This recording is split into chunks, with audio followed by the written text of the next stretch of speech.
ఎండాకాలం వస్తే చాలు ఇక మామిడికాయ పచ్చడి అయితే నాకైతే చాలా గుర్తొస్తుంది.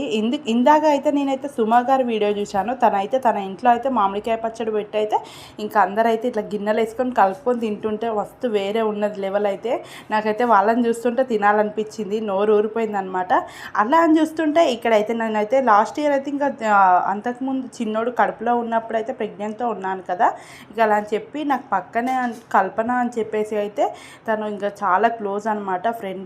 ఇంకా అట్లనే పక్కన ఉంటాం ఇంకా పోర్షన్ వైజ్గా. తను అయితే నాకు వంట చేసుకోకబుద్ధి కాకపోయినా నా కర్రీస్ నాకు స్మెల్ వచ్చినా కూడా తనైతే పిలిచి అయితే మామిడికాయ పచ్చడి కానీ ఏ పచ్చళ్ళు ఉన్నా వేసేది.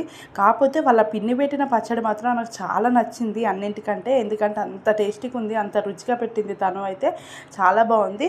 అలా అని చెప్పేసి అయితే ఇందాక ఆ వీడియో చూసిన తర్వాత తనకైతే కాల్ చేసిన, ఎన్ని రోజులకు గుర్తొచ్చానా పల్లవి అని చెప్పేసి అయితే నన్ను అడిగింది అనమాట తను. ఎందుకంటే నాకైతే పచ్చడి గుర్తు రావడంతో నేను కల్పనకి అయితే కాల్ చేసి మాట్లాడినా, మీ పిన్ని పచ్చడి పెట్టిందా లేదా. అప్పుడప్పుడు ఇలాంటి మెమరీస్ అయితే చాలానే గుర్తొస్తుంటాయి. మరి అవునా కాదా, నిజమా చెప్పండి, మీకు కూడా ఇలానే వస్తాయా అని కామెంట్ చేయండి తప్పకుండా.